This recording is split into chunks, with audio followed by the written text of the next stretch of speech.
በስመ አብ ወወልድ ወመንፈስ ቅዱስ አሐዱ አምላክ አሜን።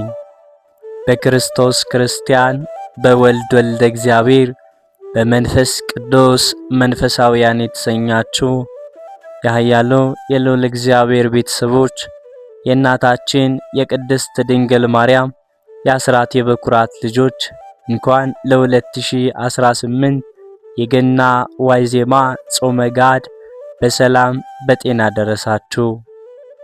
ዝክር ሚዲያችንን ሰብስክራይብ፣ ላይክ እንዲሁም ሼር በማድረግ አገልግሎታችን እንድታበረታቱ ስንል በትህትና ቃል እናሳስባለን። ዘውትር ሁሌም በዚህ ሰዓት የቤተ ክርስቲያናችን ስንክሳር፣ ገድላት፣ ድርሳናት፣ የቤተ ክርስቲያን የቅዱሳን ታሪክ የሚቀርብበት መንፈሳዊ ቻናል ነውና ቻናሉን ያበረታታችሁ እኛም የቅዱሳኑን ገድላቸውን በማዳመጥ ረድኤታቸውን፣ በረከታቸውን፣ ቃል ኪዳናቸውን እንድንጎበኝ እንድንባረክ ስንል መንፈሳዊ መልእክታችንን እናስተላልፋለን። ከቅዱሳኑ ረድኤታቸው፣ በረከታቸው፣ መልጃቸው፣ ጸሎታቸው አይለይና አሜን። ከዚህ በመቀጠልም የጾመ ጋድን ምንነት በተረካ መልክ ወደ እናንተ እናሰማ። ጋድ ማለት መገለጥ፣ መታየት፣ መታወቅ ማለት ሲሆን ጋድ ማለት ደግሞ ምትክ፣ ለውጥ፣ ቅያሬ ማለት ነው። ጋድ ወይንም ጋድ ትርጉሙ ከላይ እንዳስቀመጥነው ወደ ምስጢሩ ስንገባ ይህ ጾም የልደትና የጥምቀት ዋዜማ ነው። ፍትሐ ነገሥቱም አንቀጽ 15 ቁጥር 567 ላይ ዳብይ ጾም በመጠንቀቅ የሚጾም አለ ብሎ ሌሎቹን ከዘረዘረም በኋላ ወጾመ ድራረ ልደት ወጾመ ድራረ ጥምቀት የልደትና የጥምቀት ዋዜማ ጾም ነው ይላል። አንዳንዶች በጾም ላይ ጾም የለምና ለገና ጋድ የለውም ለማለት ይሞክራሉ። ቁም ነገሩ ግን ጾሙን ደርበን ሳይሆን ለብቻ አንድ ላይ ጨምረን ነው እየጾምን ያለ ነው።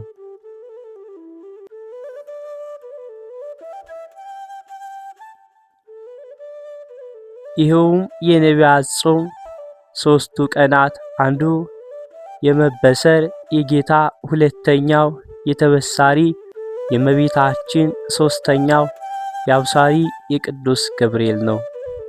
በሌላ መንገድ ሶስቱ ቀን የአብርሃም ሶርያዊ ጾም ነው።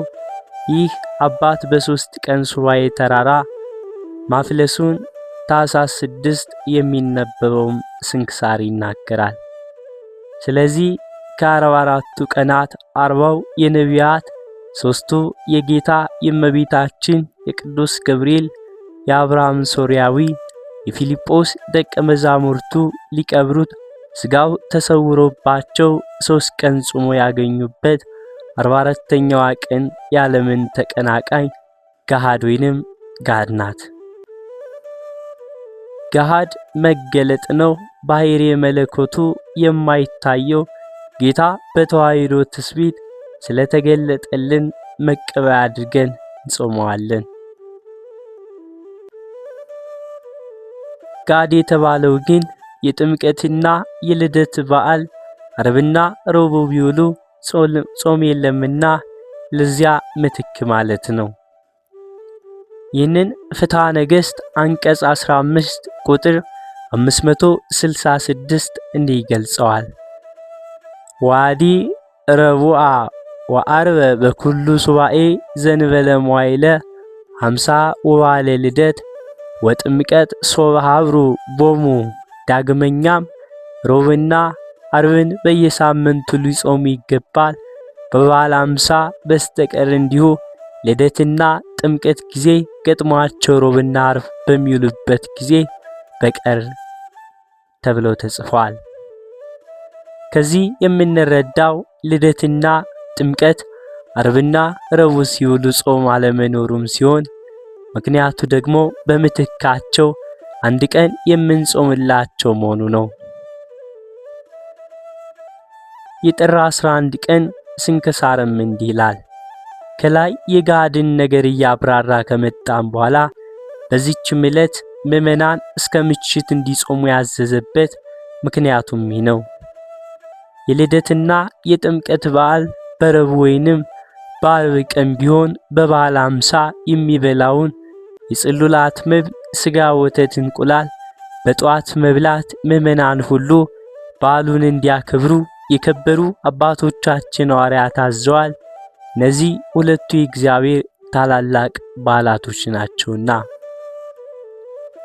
እኛ በዚህ በኃላፊው ዓለም ተድላ ደስታ ደስ የሚለን እንዳይመስላቸው እንደ አይሁድና እንደ አረማውያን በበዓል በመብልና በመጠጥ ብቻ እንዳናደርግ፣ ስለዚህ ከልደትና ከጥምቀት በዓል ዋዜማ ያሉትን ሁለቱን ዕለት እንድንጾም አዘዙን ያለ ይቀጥላል።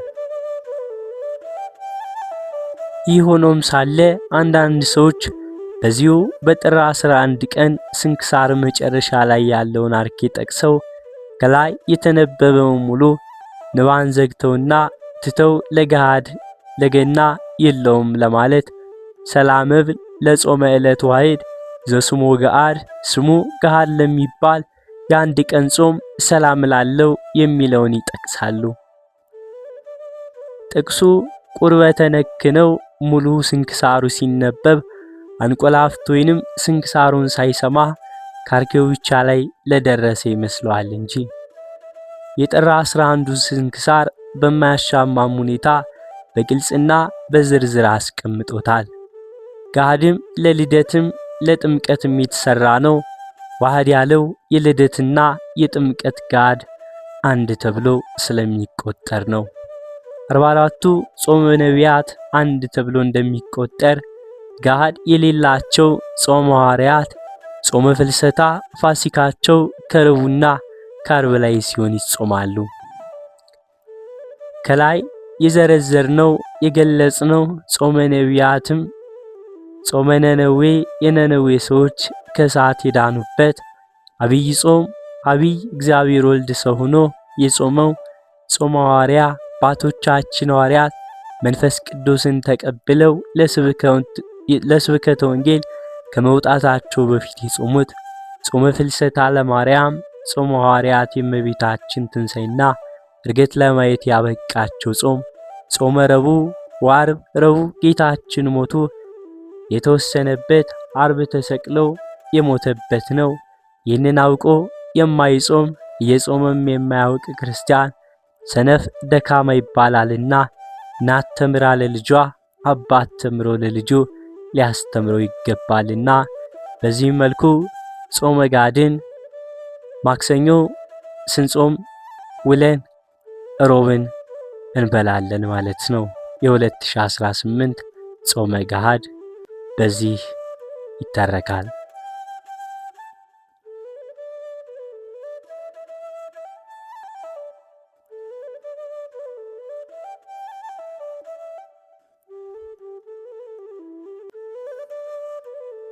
ከዚህ በመቀጠልም የማክሰኞን ውዳሴ አምላክ እናሰማለን። አምላኬ መድኃኒቴ ኢየሱስ ክርስቶስ ሆይ በዚህ በቅዱስ ቁርባን በሥጋ በደም መለኮት እንዳለ አውቃለሁ። ይህንንም ሳላውቅ ከክብር ሁሉ የከበረ ሥጋህን ከሰማያዊ ክብር ሁሉ ጋር አከብራለሁ። በዚህ በሚታየው ውስጥ መልክ እንድቀበል አምናለሁ።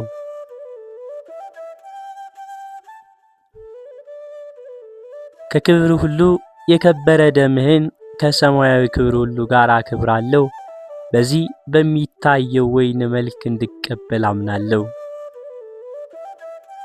ስግደት የሚገባው ግሩም መለኮትንም እንድቀበል በፍጹም ልብ አምናለሁ። ዲም ከሆነ አንድ ቀን ፈጣሪን፣ ጥባቂን፣ ፈራጅን፣ መድኃኒቴን እቀበላለሁ።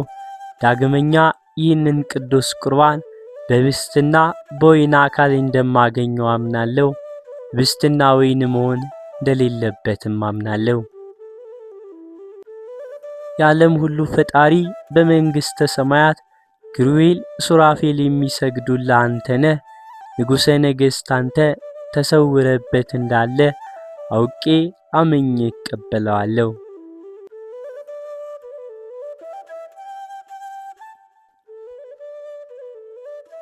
አምላኬ ሆይ ይህ ቃል እንደተናገርከው ነውና ያንተ ቃል ነው እንጂ የሌላ ቃል አይደለም። ያንተ ቃል ስለመሆኑ እናታችን ቤተ ክርስቲያን የምታምነውን ሁሉ አምናለሁ፣ እውነተኛ ምስጢር አይደለም ለሚለኝ ነፍሴን ለሞት እሰጥበታለሁ። አምላኬ ሆይ እኔ የማይገባኝ የምድር ትል ስሆን አንተን አምላኬን ልቀበል እንዴት እችላለሁ? መላእክት የሚሰግዱልህ የዓለም ሁሉ ጌታ የሰዎች ሁሉ መሰብሰቢያ አንተ ነህ። በአንተ ፊት ከንቱ ነገር የምመስል ነኝ። አንተ ግን ግሩም አምላክ ነህ። እንዲህ ስትሆን አንተን ልቀበል እንዴት እችላለሁ? መቀበሌስ ይቆይና አንድ ጊዜስ እንኳን ዓይኔን መልሰ ልታየኝ በእውነት ይገባኝ ነኝ፣ የማይገባኝም ነኝ። ጌታዬ ሆይ አንተስ ከሰማይ የወረድክ ከኔ ጋር ልትገናኝ እኔን ደስ ልታሰኝ ሥጋህን ደምህን ልትመግበኝ መጣህልኝ። ነገር ግን ምንም አንተ እንዲህ ባለ ቸርነት ብትመጣልኝ እኔ ስለ ክፋቴ ብዛት አንተን ልቀበል በእውነት የማይገባኝ እንደሆንኩ አምናለሁ፣ ታመናለሁ።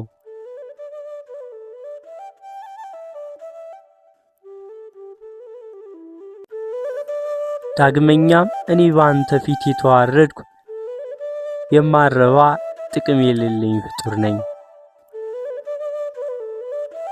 ጥቅም የሌለኝ ፍጡር ብቻስ እንኳን አይደለሁም፣ ግን ያፈረስኩ ታላቅ ኃጢአተኛ ነኝ እንጂ። ጌታዬ አንተ ታውቀኛለህና ምን እነግርሃለሁ? ካንተ ስንት ጊዜ ሸፈትኩ፣ የሸፈትኩበትም ቁጥርም ስፍርም የለውም።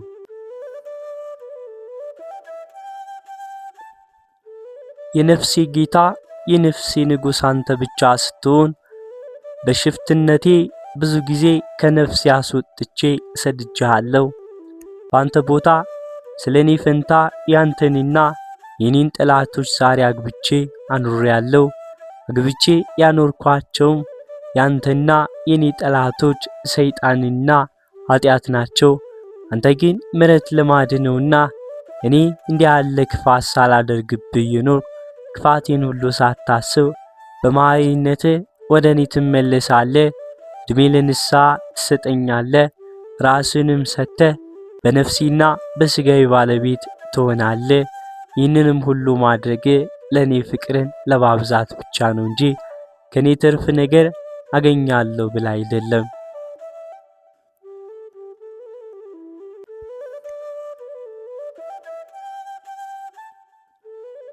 ፍቅርንስ ለማብዛት ካልሆነ ፍጥረት ሁሉ ባንተ ፊት ጻድቅ አይደለምና የመላእክት ሁሉ ጻድቅነትስ እንኳ የኔ ብቻ ቢሆን ጻድቅነቴን አስበ አንተ ወደኔ ልትመጣ አይገባኝም ነበር።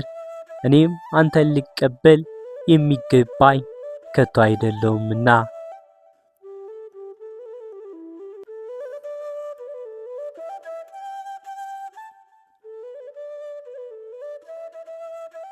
ጌታዬ ሆይ አንተን የዘላለም ንጹሕ እንደመሆነ ሳውቅ አሁን በደካማ ልቤ በወስላታ አንደበቴ ክፋት አንድ ሰዓትስ እንኳን በማይለየው ልቤ አንተን ልቀበል እንዴት እችላለሁ? ነገር ግን የማይገባኝ እንደሆንኩ አምናለሁ፣ ታመናለሁ። ሰውን የፈጠርክ ሆይ በወሰንከው ሥርዓት ከፊትህ ቆም ዘንድ አድነኝ፣ አጽናናኝ። ነፍስን የተከተልክ አጽንቶችን ያለመለምክ ጌታዬ ሆይ የሠራዬን ክፋትና ኃጢአቴን አታስብ። ያፈርኩ የተዋረድኩ እኔ በፊትህ እፈራለሁና ወደ እኔ ይቅርታ ጥራኝ ዘንድ ተስፋህን አቆየኝ።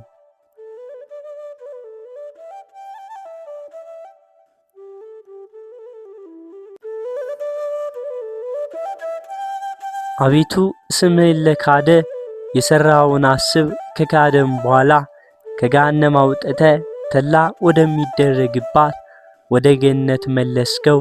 ተስፋውንም ካንተ አልቆረጠም። ችግረኛ የምትሆን የኔን የክፉ በደሎችን ሰውር፣ ኃጢአቴንም መጋረጃ ቅደድ። የፊቴንም ጥቁረት በእውነተኛ የፍርድ ቀን መጻሕፍት በፊት በተገለጡም ጊዜ አታሳፍረኝ። አቤቱ በፍጥረት ሁሉ በምትፈርድበት ጊዜ በፊት ያፈርኩ የተጨነኩ አንደበቴ ዲዳ ነኝና ካንተ ልለምን ልማልድ አልደፍርም። ስለዚህ አታሳፍረኝ። አቤቱ እኔ ደስ አላሰኘውምና በፊትም ጥቂትስ እንኳ በጎ ነገር አላደረግኩምና በክፋቴ ብዛት በአእምሮዬ ማነስ አፌ ረክሳለች እሸታለች እንጂ በረከሰች አንደበቴ እናገራለሁ።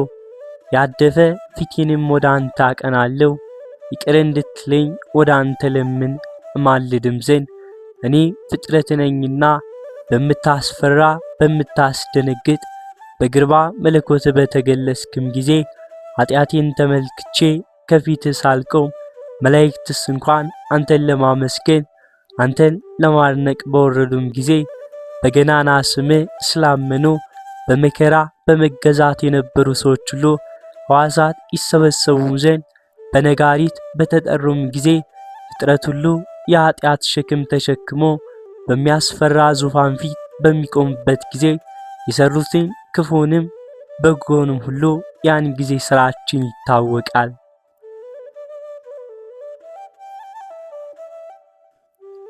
ምስጢራችንም ይወጣል፣ መጋረጃችንም ይገለጣል።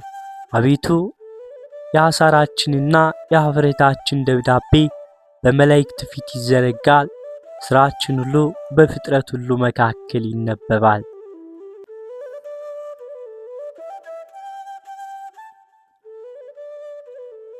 አቤቱ ጌታዬ ሆይ የዚያ ሰዓት ግርማው ምን ያክል ይሆን? በሚያስፈራና በሚያስደነግጥ ዙፋን ተቀምጠ በታየም ጊዜ ክብርህ በፊት በተገለጠም ጊዜ የፈጠርከውን ፍጥረት በቅንነትና በእውነት በገዛም ጊዜ የተሰወረውም ሁሉ በታየም ጊዜ ጻድቃንም ከኃጥአን በሚለዩበት ጊዜ አለይታ ጌታ ኢየሱስ ክርስቶስ ሆይ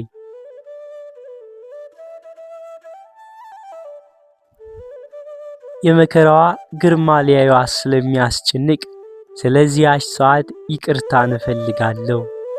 በፊት በሰራሁት ኃጢአቴ ከባሪያ ጋር አትከራከር፣ በይቅርታ ነው እንጂ ከፍርድ ማዳን የሚቻለው የለም። አቤቱ ጌታዬ መምሬ ሆይ ከዚች ከምታስጨንቅ ፍርድ አድነኝ።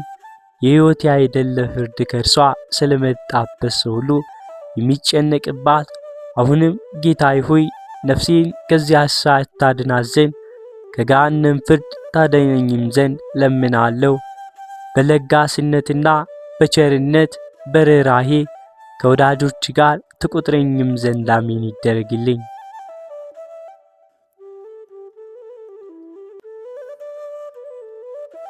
ጌታዬ ኢየሱስ ክርስቶስ ሆይ ለምናለሁ። ይቅርታን በላያቸው ካፈሰስክ በመከራቸው ከወደድካቸው ጋር ድልም ትሰጠኝ ዘንድ ለኔስ በፊት ለመቆም ለይቅርታ የሚስማማ በጎ ሥራ አይታየኝም። በይቅርታ እታመናለሁ እንጂ በበጎ ሥራቸው ላገለግሉና ለሚወዱ ለነገርካት ለዘላለም ደስታ በለጋስነት የበቀልኩ ታደርገኝ ዘንድ ጌታዬ ሆይ የጠቆርኩ የረከስኩ እኔን ይቅር በለኝ። አቤቱ ምሳሌው ወደማይነገር ብርሃን አግባኝ። የጠቆረ ፊቴም በእውነተኛ ንስሐ እሳት በፈላ እንባ ጠበኝ። አሜን በእውነት ይደረግልኝ።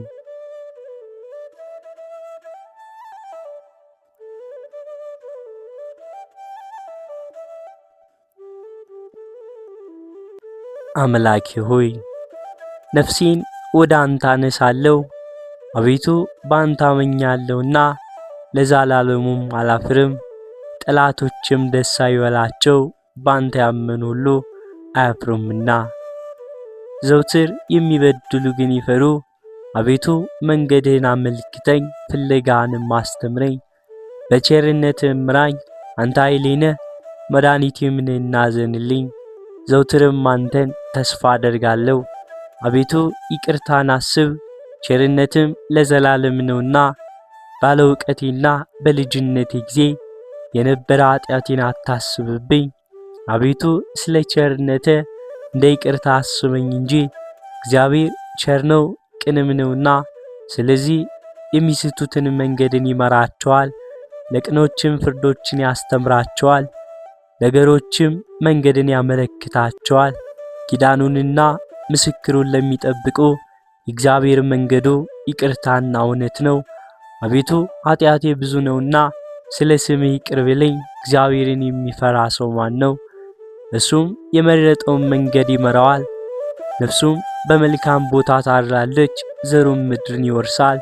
እግዚአብሔርን ለሚፈሩ ኃይላቸው ነው፣ ለሚጠሩትም እግዚአብሔር ምስክራቸው ነው። ሕዝቡን ያስተምራቸዋል፣ ዓይኖችም ዘውትር ወደ እግዚአብሔር ናቸው። እርሱ እግሮቼን ከወጥመድ ያወጣቸዋልና። ወደ እኔ ተመልክተ ይቅር በለኝ፣ ብቸኛ ነኝ ችግረኛም ነኝና፣ የልቤም ማዘን ብዙ ነውና። ከመከራ አድነኝ፣ መከራዬንና ድካሜን ኃጢአቴንም ሁሉ ይቅር በለኝ፣ ጠላቶችም እንዳይበዙ። አቤቱ በቸርነትህ በግፍ ይገድሉኛልና ይጠሉኛልና። ነፍሴን ጠብቅ አድነኝ፣ በአንተም አምኛለሁና አልፈር። ፍጹምነትና ቅንነት ይጠብቁኝ። አቤቱ አንተን ተስፋ አድርጌአለሁና። እግዚአብሔር እስራኤልን ከመከራው ሁሉ ያድነዋል። አሜን። ወስብሐት ለእግዚአብሔር ወለወላዲቱ ድንግል ወለመስቀሉ ክቡር። በዚሁ ይቆየን። አሜን። ገሃድ ማለት መገለጥ